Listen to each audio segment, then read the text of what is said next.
बारिश, सैलाब, ग्लेशियर्स का पिघलना, दर्जा हरारत का ऊपर जाना और दरख्तों की कटाई आने वाले दिन पाकिस्तान और उसके बासियों के लिए किसी टाइम बम से कम नहीं।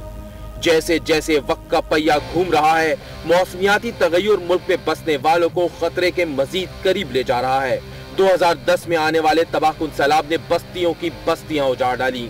सर्दियों में स्मोक का रोग कई जाने निकल जाता है और बीमारियां छोड़ जाता है।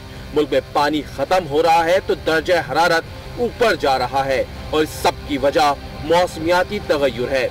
वैसे तो पाकिस्तान माहौल दुश्मन गैसेस के इखराज में शामिल नहीं, लेकिन खित्ते के दीगर ममालिक की वजह से मौसमियाती तब्दीलियों से मुतासरा ममालिक में इसका नंबर 7वां है। कहने को तो पाकिस्तान से पहले 6 ममालिक आते हैं, लेकिन आबादी के लिहाज से ये ममालिक पाकिस्तान के सबसे बड़े शहर कराची से भी छोटे हैं। इस वक्त 22 करोड़ लोगों का मुस्तकबिल दांव पर लगा है। जी हाँ, आज तब्दीली का सफर 100 डेज एजेंडे में बात होगी। माहौलियाती खतरात में घिरे प्यारे मुल्क पाकिस्तान की ढूंढेंगे वो राह जिस पर चलकर नई हुकूमत इन खतरात से पाकिस्तान को निकाल पाएगी। मैं हूँ शाइस्ता इकबाल। वजीर आजम इमरान खान के विजन के मुताबिक गुज़िश्ता 5 सालों में खैबर पख्तूनख्वा में बिलियन ट्री सुनामी का मंसूबा शुरू किया गया, जिस पर अपोजिशन की जानिब से तनकीद सामने आई, लेकिन तहरीक इंसाफ और खुद इमरान खान ने इस मंसूबे को कामयाब करार दिया और अब कप्तान ने एक बार फिर बेड़ा उठाया है पूरे पाकिस्तान में 10 अरब दरख्त लगाने का, क्योंकि वजीर आजम इमरान खान ने इस मसले की संजीदगी का इदराक किया है और इसके हल के लिए एक लाहे-अमल देने की कोशिश की है। अरे पाकिस्तान में अरबों दरख्त अब हमने लगाने, ये हमारे आने वाली नस्लों के लिए जरूरी है। हमने शहरों के अंदर दरख्त लगाने हैं। अगर हमने शहरों में दरख्त ना लगाए तो ये गर्मी बढ़ती जाएगी। जिस तरह कराची के अंदर हीट वेव आ गया है, क्योंकि वहां कोई दरख्त ही नहीं है, वहां सिर्फ सीमेंट के ऊपर धूप पड़ती है, गर्मी बढ़ जाती है, गर्मी बढ़ती है, बारिशें कम हो जाती है। लिहाजा हमने, ये बहुत बड़ी चीज है कि हमने एक बड़े पैमाने के ऊपर पाकिस्तान को हरा करना है। इसके साथ साथ हमने पोल्यूशन, हवा की पोल्यूशन जो कि इस वक्त लाहौर में नवंबर आने वाला है, इंतहा की पोल्यूशन है, बीमारियां इनसे फैलती हैं, पता नहीं से कितनी हमारे बच्चों को और बूढ़ों को कितना इफेक्ट होगा। तो इसलिए एक बड़े पैमाने पर पोल्यूशन के ऊपर हमने पूरा जोर लगाना है। और नाज़रीन, हमें ज्वाइन कर रहे हैं बिलियन ट्री सुनामी मंसूबे के मास्टरमाइंड और वजीर आजम इमरान खान के मुशीर बराए माहौलियाती तब्दीली मलिक अमीन असलम साहब। इसके अलावा हमें ज्वाइन करेंगे कराची से शहजाद कुरैशी साहब। इसके अलावा आपको बताएं कि शहजाद कुरैशी साहब के बारे में कि आप कॉन्क्रीट के जंगल कराची में हकीकी जंगल आबाद करते हैं। इस वक्त इस शहर और पाकिस्तान को इन जैसे लोगों की जरूरत है जो इंफरादियत से बढ़कर इज्तिमाइयत का सोचते हैं। जबकि कराची स्टूडियो से ब्यूरो चीफ कराची रिफत सईद साहब हमारे साथ मौजूद होंगे और लाहौर से हमें ज्वाइन करेंगे ब्यूरो चीफ लाहौर अनवार हाशमी साहब। हमारा आज का सवाल, बिलियन ट्री सुनामी के बाद क्या तहरीक इंसाफ 10 अरब दरख्त लगाने का वादा पूरा कर पाएगी? इस सवाल का जवाब आप आज न्यूज के फेसबुक पेज और ट्विटर हैंडल पर दे सकते हैं। जो लोग समझते हैं कि तहरीक इंसाफ 5 सालों में 10 अरब दरख्त लगाने में कामयाब हो जाएगी, वो हाँ पर क्लिक करें, और जो लोग समझते हैं कि नहीं, वो नहीं पर क्लिक करें। अब तक 76% लोगों का कहना है कि हाँ, बिलियन ट्री सुनामी के बाद तहरीक इंसाफ 10 अरब दरख्त लगाने का वादा भी पूरा करेगी, जबकि 24% लोगों का ये कहना है कि ऐसा मुमकिन नहीं हो पाएगा। और जो नाजरीन वजीर आजम इमरान खान तक अपना पैगाम पहुंचाना चाहते हैं, वो हमें अपना 20 सेकंड का वीडियो पैगाम व्हाट्सएप कर सकते हैं। हमारा व्हाट्सएप नंबर है 030871911188। एक बार फिर आपको बता दें, ये नंबर 030871911188। इसके अलावा आप अपने वीडियो अपने फेसबुक या ट्विटर हैंडल #message2pm पर शेयर कर सकते हैं हमारे साथ। हम बनेंगे आपकी आवाज और पहुंचाएंगे आपके मसाइल और उम्मीदें वजीर आजम इमरान खान तक।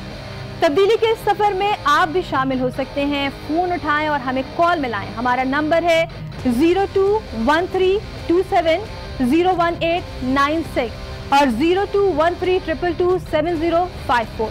हमारे नंबर्स इस वक्त स्क्रीन पर भी मौजूद हैं। आप ये नंबर नोट कर सकते हैं और इस पर हमें कॉल कर सकते हैं। अपनी राय का इजहार भी कर सकते हैं कि आप वज़ीर आज़म से क्या कहना चाहते हैं। वफाकी हुकूमत ने आज ही अपने ख्वाब को हकीकत बनाने के लिए अमली इक़दामात उठाने शुरू कर दिए हैं और इस सिलसिले में 2 सितंबर को प्लान फॉर पाकिस्तान डे मनाने का ऐलान किया है, जिसमें मुल्क भर में 15 लाख दरख्त लगाए जाएंगे।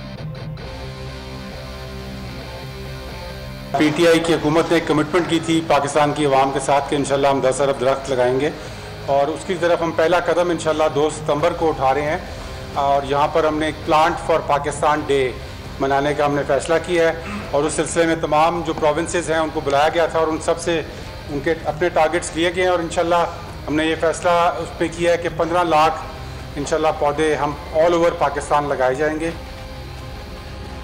15 लाख पौधे लगाने का आज़म जाहिर किया गया। हमारे पैनल हमारे साथ मौजूद है। सबसे पहले हम रुख करेंगे अमीन असलम साहब जो कि मुशीर माहौलियाती तब्दीली के हैं। अमीन असलम साहब, बहुत शुक्रिया, आपने वक्त निकाला।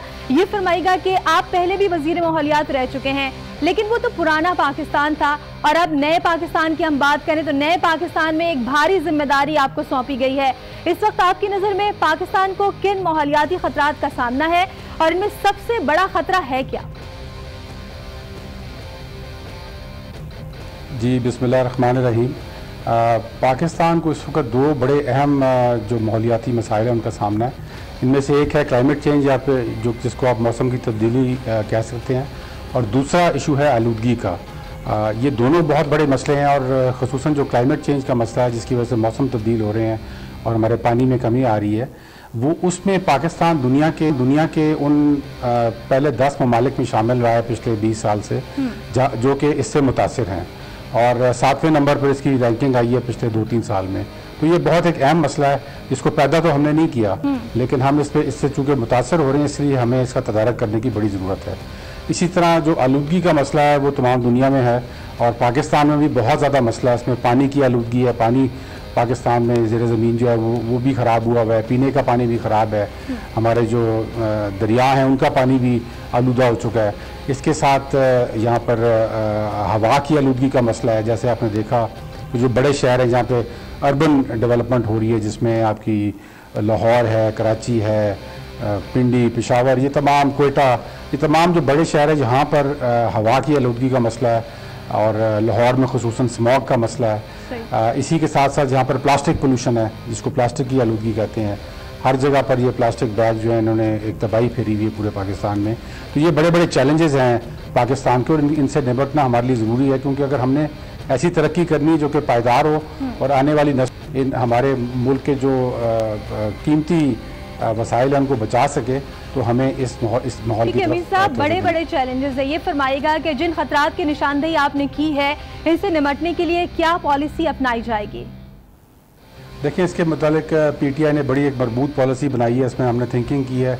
2013 में भी हमने वो policy agenda, green growth agenda के नाम से इसको शाया किया था। उसके बाद केपी में हमने इस पॉलिसी का अमल दरामद भी करके दिखाया है। इसी तरह इस पॉलिसी में तमाम इश्यूज़ के साथ हमने डील किया हुआ है। अब हम उसको एक और राउंड में से लेके जाएंगे। एक हम इंशाल्लाह टास्क फोर्स बना रहे हैं जो कि थोड़े अरसे में इन तमाम चीज़ों को देखेगी ताकि हम उसको अप टू डेट करके अपने टारगेट सेट करें 5 साल के। हमारे फॉरेस्ट्री के क्या टारगेट होंगे, हमारी आलूदगी को ख़त्म करने के लिए हमने करनी है कि टारगेट्स के साथ करनी है ताकि हम वो चीज़ कहें जो हम 5 साल में कर सकते हैं, उसके लिए हम फंड दे सकते हैं और इंशाल्लाह उसको फिर करके दिखा दें। ठीक है, बिल्कुल। हमारे साथ ब्यूरो चीफ कराची रिफत साहब भी मौजूद हैं, इनसे बात करेंगे। रिफत सही साहब, माहौलियाती तब्दीली पाकिस्तान के लिए एक बड़ा खतरा है और जिस तरह से कि अमीन साहब भी कह रहे थे कि बहुत सारे चैलेंजेस है उससे निपटना है, लेकिन तहरीक इंसाफ के 100 रोज़ा प्रोग्राम पर अमल दरामद के लिए आप किसको हकीकी खतरा समझते हैं? देखिए, जो कुछ अमीन साहब ने कहा वो तो मैं सुन नहीं सका, तो मैं उसके बारे में अभी फ़िलहाल कोई तबसरा नहीं कर सकूँगा। लेकिन मैं साथ ये कहूँगा कि मौजू बड़ा अहम है, बहुत हसास है। यकीनन बहुत अहम मौजू का आपने भी इंतखाब किया है और हुकूमत ने भी जिम्मेदारी बड़ी भारी ली है, लेकिन इस पर अमल दरामद वही वाली बात है कि जब KPK में इस हवाले से बहुत सारे इल्ज़ामात भी सामने आए। कहीं कुछ लोग उनके हामी ये कहते हैं कि उन्होंने बिलियन ट्री मनसूबा जो है मुकम्मल हुआ है, खुशाइन है, मनसूबा बहुत अच्छा है और यहाँ इसकी ज़रूरत है क्योंकि जो ग्लोबल वार्मिंग जिस तरह की हो रही है दुनिया भर में और ख़ास तौर से कराची में आप देखें कंक्रीट के जंगल आबाद हो रहे हैं, जिस तरह की बिल्डिंगें बन रही हैं, दरख्त ख़त्म हो रहे हैं, तो उसमें ये मनसूबा बहुत शानदार है, बहुत अच्छा है। लेकिन खुदा करे कि इस पर अमल हो जाए और इसमें किसी किस्म की कोई बददियानती ना आए, कहीं कमीशन का मामला ना हो और इस तरह की चीज़ें ना हो तो बेहतर है। और तो इसी तरह से मनसूबा आगे चलेगा और अगर ये हो जाता है तो ये बड़ी अच्छी अचीवमेंट होगी मौजूदा हुकूमत की। बिल्कुल ठीक है, अगर ये हो जाता है तो एक अच्छी चीज़ होगी और जो अवाम है उसे भी आसानी का सामना करना पड़ेगा। लाहौर से हमारे साथ ब्यूरो चीफ अनवार हाशमी साहब मौजूद है, उनसे बात करूंगी। अनवार हाशमी साहब, मौसम सरमा में लाहौर फोक की लपेट में होता है, आप किस तरह से देखते हैं खास तौर पर लाहौर में अर्बन फॉरेस्टिंग का जो प्रोजेक्ट है वो कितना फायदेमंद होगा? देखिए, जैसे आपने अपने प्रोग्राम के आगाज़ में कहा है, वज़ीर आज़म का जो एजेंडा है, तो उसमें आप देखें कि पहले खिताब में जो वज़ीर आज़म एक कफ़ायत शुआरी और सादगी की बात करे और उसके बाद वो दरख्त लगाने, शजरकारी की अहमियत को जो है वो समझता हो, तो मैं समझता हूँ कि ये बहुत ही बुनियादी इश्यूज़ हैं जिनको उन्होंने वज़ीर आज़म ने टच किया है। अब बात आ जाती है, आपने जैसे लाहौर में बात की है, तो लाहौर क्या पंजाब और पूरे पाकिस्तान में जो बैनुल-अक़वामी स्टैंडर्ड है कि ग्रीन एरिया या दरख्त कितने होने चाहिए, वो आपके इल्म में भी है कि 25 से 30% एरिया जो है वो ग्रीन होना चाहिए। लेकिन बदकिस्मती है, मुजरिमाना गफलत होती रही है कि पाकिस्तान में एवरेज 2.5% एरिया पर जंगलात हैं और कुछ मामूली से एरिया हैं जहां पे थोड़ी आइडियल सिचुएशन है। पाकिस्तान के मुताबिक तो 4.5 रकबे पे जो है जंगलात हैं, जबकि बर्लिन जैसे शहर में 45% शहरी इलाकों में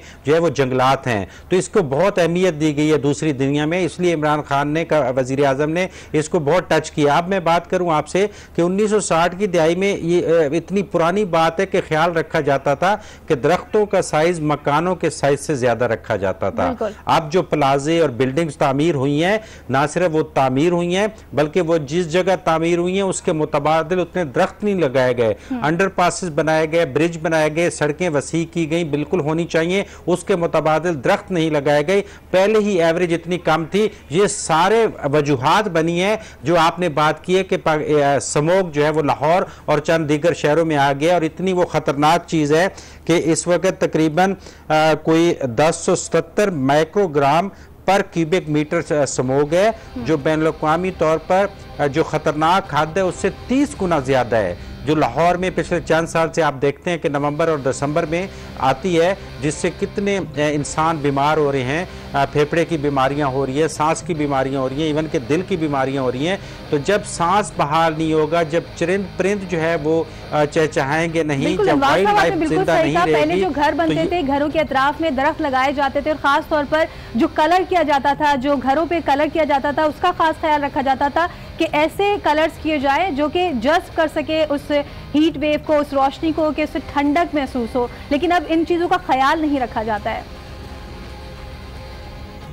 जी बिल्कुल, देखें ना, आप दरख्तों के बारे में मैं पढ़ रहा था कि एक बड़ा खूबसूरत शेर है कि उसी की शाख पे बैठे हैं मेरे बच्चे भी, वो एक दरख्त जिसे रोज काटता हूं मैं। ये अलमिया है बेसिकली कि यही चीज इमरान खान ने, वजीर आजम ने भी महसूस की है। और आप देखें 100 दिन का एजेंडा है, हमें अप्रिशिएट करना चाहिए और देखना चाहिए कि प्रैक्टिकल किस तरह मुमकिन है। ये ठीक है, हमारे पैनल हमारे साथ ही मौजूद रहेंगे, अनवार हब और ब्यूरो चीफ प्रोफेसर सईद साहब, इसके अलावा हमारे साथ अमीन साहब भी मौजूद थे। और इस वक्त हमें ज्वाइन किया है कराची से शहजाद कुरैशी साहब, जो कि बानी अर्बन फॉरेस्ट है, इनसे भी बात करेंगे। लेकिन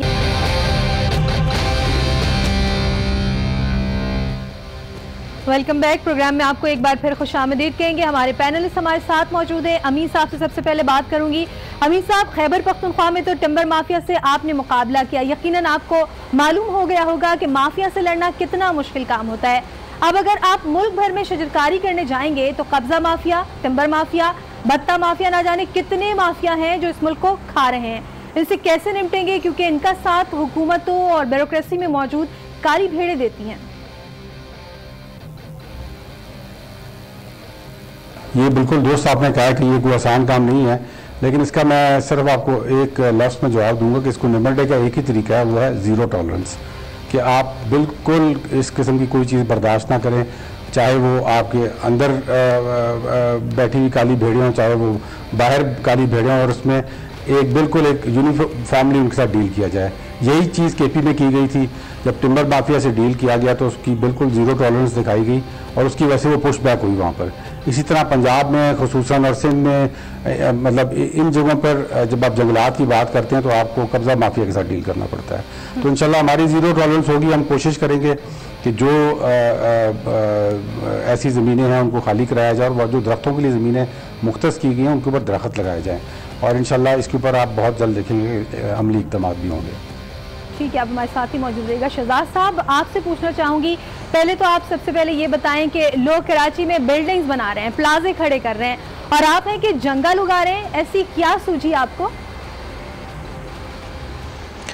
जी, कराची के हालात से ज़ाहिर हर आदमी बखूबी वाकिफ़ है। कुछ करना था, उसके लिए एक ऐसा एक हमें तरीक़ेकार नज़र आया कि हम कोशिश करें कि जी इसमें जंगलात जो हैं वो उगाने की कोशिश करें, और एक जापानी मेथडोलॉजी थी जिसका ट्रायल किया और माशाल्लाह बड़ा सक्सेसफुल रहा। हमने जो बनाया है वो बड़ी तेज़ी के साथ अब दरख्त 25-30 फुट के हो गए 2-2.5 साल के अंदर ही। तो एक कम से कम एक एप्लीकेशन, एक मेथडोलॉजी नज़र आती है जिसके तहत हम ये काम कर सकते हैं और बड़ी तेज़ी के साथ इस पूरे शहर के अंदर जो ज़रूरी सब्ज़ा हमें चाहिए यहाँ की हवा को, यहाँ के आबो हवा को ठीक करने के लिए, वो हम फौरी तौर पे कर सकते हैं उसको। ठीक है, हमारे साथ ही मौजूद रहेगा ब्यूरो चीफ कराची रिफत साहब भी हमारे साथ ही मौजूद हैं। रिफत साहब, अमीन साहब कह रहे थे कि ज़ीरो टॉलरेंस अगर है, आप ये कर सकते हैं तो फिर निमटना बड़ा आसान है। आप ये बताइएगा, कराची शहर में जहाँ कब्जा माफिया समेत कई माफियाज काम कर रहे हैं, ऐसे में जंगल के लिए ज़मीन हासिल करना, फिर जंगल उगाना और उसकी हिफाजत करना कितना मुश्किल काम होगा? देखें, अमीन साहब ने बात तो बहुत अच्छी कही, लेकिन ये बताइए, जंगल ज़मीन कोई छोड़ेगा तो जंगल उगाएंगे ना, या कोई ज़मीन बची होगी तो कुछ जाएंगे। यहाँ तो पार्क नहीं बचे, यहाँ तो खेलों के मैदान नहीं है, या कोई चीज़ नहीं बची है जिस पर कि आप जंगल उगाएं। अब शहर से बाहर अगर आप जंगल उगा लें तो एक अलग बात है। फिर उन्होंने कहा टिम्बर माफिया की, इन्होंने बात की टिम्बर माफिया, टिम्बर होगा तो माफिया होगी ना। यहाँ तो ना जंगल है ना लकड़ी है, क्या चीज़ काटी जाएगी? काटने के लिए कुछ नहीं है यहाँ हमारे पास इस सूबे में, ख़ास तौर से KPK में तो बहुत कुछ है काटने के लिए, जंगल उगाने के लिए भी ज़मीन है, सब कुछ है।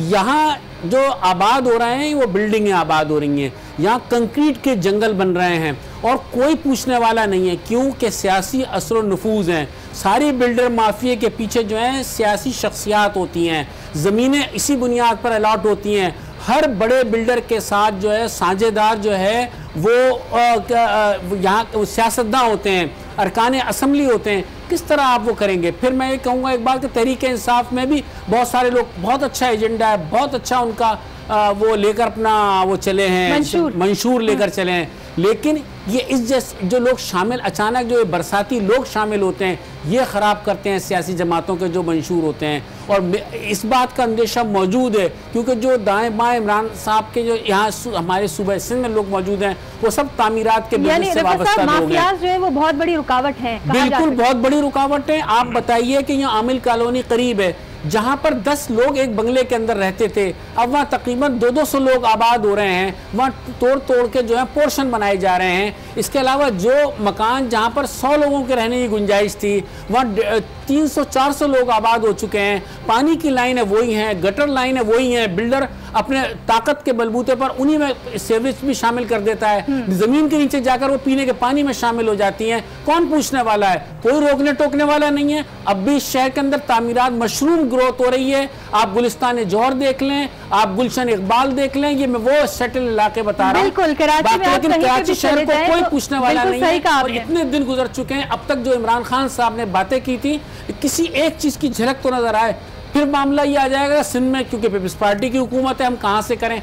इसके लिए विल चाहिए, सिंध हुकूमत से बात करें, गवर्नर उनके आ चुके हैं, सबको मिलकर करना होगा। तो यही तो देख रहे हैं रफत साहब, यही देख रहे हैं कि ये 100 डेज में क्या कुछ कर पाते हैं। अनवार हाशमी साहब ब्यूरो चीफ लाहौर हमारे साथ मौजूद हैं। अनवार साहब, वैसे तो छांगा मांगा भी एक मसनूई जंगल है जिसे इंसानों ने आबाद किया, लेकिन ये तो 2 सदियों पहले की कहानी थी। क्या अब लाहौर जैसे शहर में ऐसा मुमकिन है?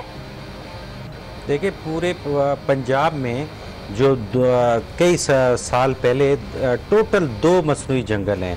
एक आपने जिक्र किया लाहौर के करीब छांगा मांगा, और दूसरा इमरान खान का जो डिस्ट्रिक्ट है ज़िला मियाँ वाली, उसके करीब एक छोटा शहर है कुंदिया, वहाँ बहुत बड़ा मसनूई जंगल है जो 60 सालों में कोई और जंगल नहीं बना सके। बल्कि ऑन रिकॉर्ड बता रहा हूँ कि उस जंगल का 75% हिस्सा जो है वो कट चुका है और माफिया उसको काट के बेच चुका है। एक ये अलमिया है, ये जो दरख्त लगाए जाएंगे, यकीनन इसके साथ 2 चीज़ों का ख्याल रखना होगा। एक तो शऊर देना होगा कि कौन सा दरख्त किस इलाके में लगाना है और उसकी फिर नशो नुमा कैसे करनी है, एक ये अवेयरनेस देनी है। और दूसरा ये है कि जैसे हर साल तकरीबन 1 से 2 अरब की नर्सरी महकमा जंगलात जो है वो लगाता है और फिर सैलाब के दिनों में शो करता है कि वो सैलाब में बह गई है। आप पंजाब का जो forest office Cooper road Lahore में है उसके रजिस्टर पर रिकॉर्ड चेक कर लें कि जिस जिस एरिया में उन्होंने करोड़ों रुपए के हर साल दरख्त लगाए हैं, अगर वहाँ कोई वजीर चला जाए वो देख ले कि वो दरख्त कहाँ पे मौजूद हैं। तो ये चीज़ों की भी अब नए पाकिस्तान में ख्याल रखना पड़ेगा, उसको हकीकत का रूप देना पड़ेगा। क्योंकि आप देखें कि पहले आपकी ज़मीन में 25 फीट पे पानी आ जाता था, अब इस वक्त 200 फीट नीचे जाना पड़ता है। तो ये 200 फीट नीचे जाके पानी आता है। तो ये सारी चीज़ें लिंक करती हैं। दरख्त हैं, पानी है, सैलाब को रोकना है, इकॉनमी जो है वो मजबूत करनी है तो उसके लिए भी जंगलात ज़रूरी है, हस्पतालों को वीरान करना है तो उसके लिए भी दरख्त और जंगलात ज़रूरी हैं। और आखिरी बात मैं ये करूँगा कि जैसे आपने आलूदगी को दरख्तों के साथ ख़त्म करना है, तो जैसे ये ट्रांसपोर्ट, ऑरेंज लाइन और ये मेट्रो बसें, ये भी बड़ा इसका असर ज़रूर होता है कि जितनी कम गाड़ियाँ इनफरादी सड़कों पर आएंगी तो फिर भी आलूदगी जो है वो कम होगी। तो दोनों एक इजाफा मैं इनकी बात में करूंगा कि पाकिस्तानी कौम का मिजाज यही है कि जब सर पे आ जाती है डैम सर पे आ गए, पानी नहीं है, ये सारी चीजें सर पर आती हैं तो हमें उस काम की सोचते हैं। किसी पर बात करेंगे, गुफ्तगू का आगाज करेंगे। शहजाद साहब, बिलियन ट्री सुनामी की शक्ल में जो काम तहरीक इंसाफ ने खैबर पख्तूनख्वा में किया और अब पूरे पाकिस्तान में करने का ऐलान किया है, और आप कराची के इलाके क्लिफ्टन में एक छोटी सी जमीन पर यह काम अंजाम दे चुके हैं, कितना वक्त लगा आपको और क्या क्या मुश्किलात पेश आई, आपसे जानना चाहूंगी। जी देखिए, KPK में जो उन्होंने प्लान का आगाज़ किया था आज से 5 साल पहले, और उसको उन्होंने एक्चुअली पूरा भी कर दिया, जो कि एक बहुत ही हौसलामंद ख़बर है हम सब के लिए। और उसको वेरीफाई इंटरनेशनल ऑर्गेनाइजेशंस ने भी कर दिया है कि जी वो आइदर थ्रू रीजनरेशन या उसको पौधे लगा के उस जगह को कम अज़ कम इतने उसके जो असरात हैं वो एक्चुअली इस कौम को और हमारे मुल्क को पता लगेंगे आज से कम अज़ कम 10 साल के बाद। बिकॉज जंगलात ज़ाहिर दरख्तों को बड़ा होना है और उसके बाद उनके तमाम फ़वाइद जो हैं उसके बाद सही तरह उसका हमें इफेक्ट पता चलेगा। तो एक तो हमें थोड़ा सब्र करने की ज़रूरत है एज अ नेशन के जी। एक वो जो काम हुआ है उसको सराहें, उसको सपोर्ट करें और ये देखेंगे उसको हम और कैसे एम्पलीफाई, कैसे बढ़ा सकते हैं। अच्छा, शहरों में जब जंगलात की बात करते हैं तो वो एक्चुअली बहुत ही डिफरेंट उसका पर्सपेक्टिव हो जाता है। शहरों के अंदर छोटे छोटे पॉकेट्स के अंदर फॉरेस्ट जो है और डेंस ग्रोथ करने की ज़रूरत होती है, क्योंकि ज़ाहिर है हमारे पास बहुत बड़ी बड़ी ज़मीनें जो हैं वो अवेलेबल नहीं होती हैं और ये कोई बहुत बड़ी जगह ऐसे जंगलात के लिए अवेलेबल नहीं, या पहले भी नहीं थी। एक बहुत ही एरिड जोन है, ये सेमा एरिड जोन है कराची और सिंध का जो इलाका है। तो उसमें हमें वो छोटे पॉकेट आइडेंटिफाई करके ऑल्टरनेट टेक्निक्स के साथ ये काम करना पड़ेगा, ताकि फॉर एग्जांपल जो एक हमारी टेक्निक या दूसरे लोग अगर कुछ इसके अलावा करना चाहें जो इन जंगलात को जल्द से जल्द बढ़ाने में मदद दें। लेकिन कोशिश सिर्फ यही होनी चाहिए कि नेटिव उन दरख्तों को इस्तेमाल किया जाए जो कि यहाँ इस ज़मीन का हिस्सा है, इस इकोसिस्टम का हिस्सा है। यहाँ की जो चरिंद परिंद, insects, life under the soil, जो माइक्रोबायोलॉजी एग्जिस्ट करती है वो इन दरख्तों के साथ पली बड़ी है। तो उनको चाहिए सपोर्ट, एक्चुअली हमसे ज़्यादा उन्हें सपोर्ट चाहिए। एंड देन इवेंचुअली हमारा अपना इकोसिस्टम जो है ना वो बेहतर होना शुरू हो जाएगा। तो शहरों के लिए एक स्ट्रैटेजी थोड़ी डिफरेंट होती है। छोटे छोटे पॉकेट्स में, छोटे छोटे इलाकों में दरख्त उगाए जाएं। लोगों को सड़कों पे लगाने का शौक होता है, उसको थोड़ा ऑर्गेनाइज करने की ज़रूरत है। वो अनलेस सिटी गवर्नमेंट खुद ये प्लान करे कि वो किन किन पॉकेट्स में कहाँ कहाँ ऑन द रोड्स लगा सकते हैं। लोगों को हर जगह जाके सड़कों पर दरख्त नहीं गाड़ने चाहिए, बिकज उनकी कोई लाइफ नहीं है, उनकी कोई केयर नहीं है, वो किसी भी वजह से, किसी भी सर्विसेज की वजह से उखाड़ ले जाते हैं। आइडेंटिफाई किया जाए और इनिशिएटिव लेना चाहिए। रिफत साहब, जिस तरह से कि शहजाद साहब कह रहे हैं कि इनिशिएटिव लेना होगा और वो जगह आइडेंटिफाई करनी होगी कि कहाँ कहाँ पौधे लगाने हैं, ये सब इतना आसान है रिफत साहब? हो जाएगा? कितना मुश्किल होगा ये सब कुछ करना और कितने पॉलिटिकल विल की ज़रूरत होगी इसमें? देखिए शाइस्ता, काम तो कोई भी मुश्किल नहीं है, काम अच्छा है, इसको करना चाहिए। इसमें मेरे ख्याल में कोई सियासत नहीं होनी चाहिए। इसमें सिंध हुकूमत को और वफाकी हुकूमत को एक पेज पे आना चाहिए। जो पेज की बातें करते हैं कि बिल्कुल हमें हमांगी है, मुलाकात, इस मामले में हम आहंगी पैदा करना चाहिए। मेरा ख्याल में इसमें खुद वफाकी हुकूमत को आगे बढ़कर सिंध हुकूमत से बात करनी चाहिए। फिर इस सारे मामले में सिटी गवर्नमेंट जो है यानी बल्दिया कराची जो है उसका एक बड़ा अहम रोल है। और वो बात उन्होंने बिल्कुल ठीक कही कि एक फैशन हो गया है कि दरख्त लगाना है तो आपने 50 दरख्त बांट दिए और उन्होंने वहीं हम मुख्तलिफ जगहों पर लगाना शुरू कर दिए। जगह नहीं देखी क्या यहाँ दरख्त पनपेगा नहीं पनपेगा, इस दरख्त का नुकसान क्या होगा, फ़ायदा क्या होगा। लिहाजा एक मरबूत मनसूबाबंदी के तहत सिंध हुकूमत को वफाकी हुकूमत को मिलकर और साथ साथ बल्दिया कराची को साथ मिलाकर अगर ये काम अंजाम दिया जाए तो अब भी इस शहर में ज़मीन भी निकल सकती है, मुनासिब जगहें भी निकल सकती हैं, इस शहर के दर्जा हरारत में बड़ा फ़र्क पड़ सकता है। लेकिन अभी फ़िलहाल बहुत माजरत के साथ कि ऐसी कोई चीज़ नज़र नहीं आती। अगर इस पर सियासत की गई तो ये मंसूबा तबाह हो जाए। और ये भी सोचना है कि कौन से दरख्त लगाए जाएं कि जिससे जो है वो गर्मी कम हो या मौसम जो है वो तब्दील हो जाए।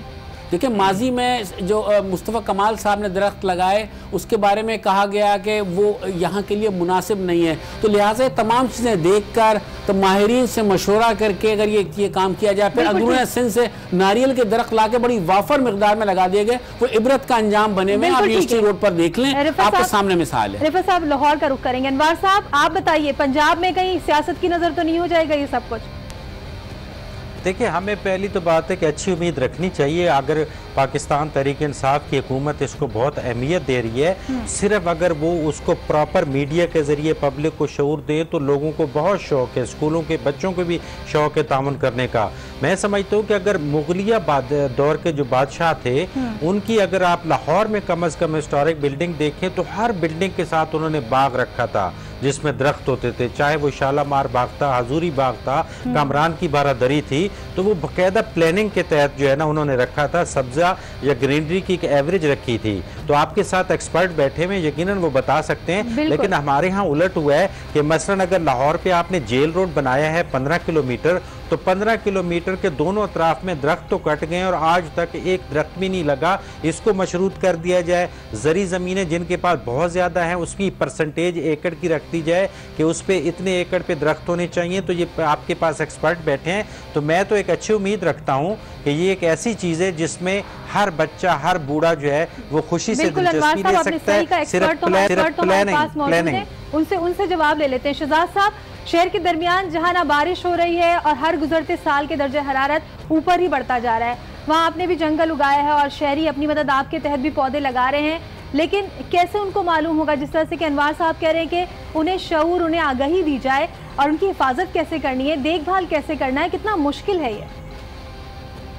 मुझे एक्चुअली खुशी इस बात की है कि अभी पिछले 1-1.5 साल में 2 साल के अंदर जब से ये गर्मी की लहरों ने आना शुरू किया और लोगों ने एक्चुअली रिकग्नाइज़ करना शुरू किया, मीडिया ने बहुत हेल्प किया इस चीज़ को रियलाइज़ कराने में कि हमें अपने मुकामी और आबाई दरख्त जो हैं वो लगाने की ज़रूरत है। कोनो कार्पस पे एक बहस छिड़ गई, दूसरे दरख्तों पे एक बहस छिड़ गई जो कि वाकई नॉन नेटिव है। सबसे बड़ा प्रॉब्लम ये है कि जी ये मुकामी नहीं है। उन दरख्तों को लगाने पे तवज्जो बढ़ानी पड़ेगी और उसको कम अज़ कम भी 95% दरख्त वो होने चाहिए जो आपके मुकामी हैं, बिकॉज वो यहाँ पे उस लाइफ को सस्टेन करते हैं जो कि उसके आसपास रहती है। हमारी इकोसिस्टम जो है वो हम बर्बाद कर चुके हैं कम्प्लीटली बिकॉज हम वो दरख्त नहीं लगाते हैं। तो उसका शऊर बहुत बढ़ गया है। लोग अब पूछ रहे हैं, मुसलसल पूछ रहे हैं क्या दरख्त लगाएं क्या नहीं लगाएं, और उसकी वजह से फिर मार्केट बननी शुरू होती है, उसकी वजह से उसकी सप्लाई बढ़ना शुरू होती है, उसकी वजह से वो पौधे मिलना शुरू होते हैं। तो ये बड़ी अच्छी बात है और इसमें ज़ाहिर मीडिया का सबसे बड़ा रोल है कि इसको बार बार लेके बैठे। ये एक दफ़ा का टॉपिक नहीं है, ये खाली मई और जून जुलाई में बैठने का एक सब्जेक्ट नहीं है, ये सारा साल का सब्जेक्ट है। दरख्त लगता है, दरख्त 10 साल के बाद जो है वो मैच्योर होता है और इस लायक होता है कि वो कोई फ़ायदा दे सके। तो जब तक हम इसको मुसलसल इनग्रेन नहीं करेंगे, बार बार लोगों को नहीं समझाएंगे, काम नहीं हो सकता। सो इनकी लिस्टें शाये करें, इन पे बार बार बताएं लोगों को और इसको ऑर्गेनाइज करें। आई एम प्रीटी श्योर ये मलिक साहब जो है उनका एक्सपीरियंस जो है बेतहाशा है इस सब पर्टिकुलर लाइन के अंदर, और मैं मतलब शामिल हूँ जब कहेंगे, जहाँ कहेंगे हम इसके लिए शहरों में कोई काम ऑर्गेनाइज करने में मेरी कोई अगर सपोर्ट हो सकती है तो वो मैं शामिल हूँ उसके लिए। आपके साथ साथ सबको करना चाहिए, ऑर्गेनाइज करें। ठीक है? जी, एब्सोल्युटली। देखिए, गाइडलाइंस में एक्सपर्ट्स को शामिल करें, वो एक गाइडलाइंस बना सके। मैं तो खैर कहीं से भी एक्सपर्ट नहीं, बट मेरे अलावा यहाँ बेशुमार ऐसे लोग हैं जो कि दरख्तों को बेहतर समझते हैं और उस पर कई दहाइयों से उस पर काम कर रहे हैं। उनको प्लीज शामिल करें, उनको एक टीम का हिस्सा बना दें। हमारे साथ ही मौजूद रहेगा अमीन साहब, हमारे साथ मौजूद है, उनसे बात करते हैं। अमीन साहब, आप आखिर में ये बताइएगा कि पाकिस्तानी कौम को क्या पैगाम देना चाहेंगे कि हर शहरी किस तरह मुल्क को ग्रीन पाकिस्तान बनाने में हुकूमत की मदद कर सकता है?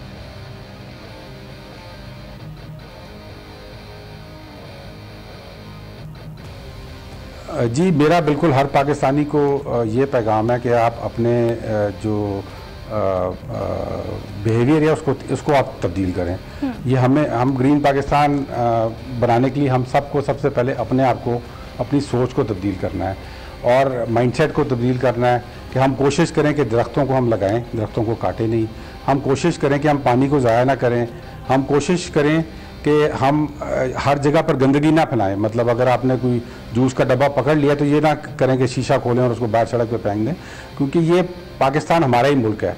जहाँ फेंक रहे हैं वो भी पाकिस्तानी है, वो उसको आप ख़राब ना करें।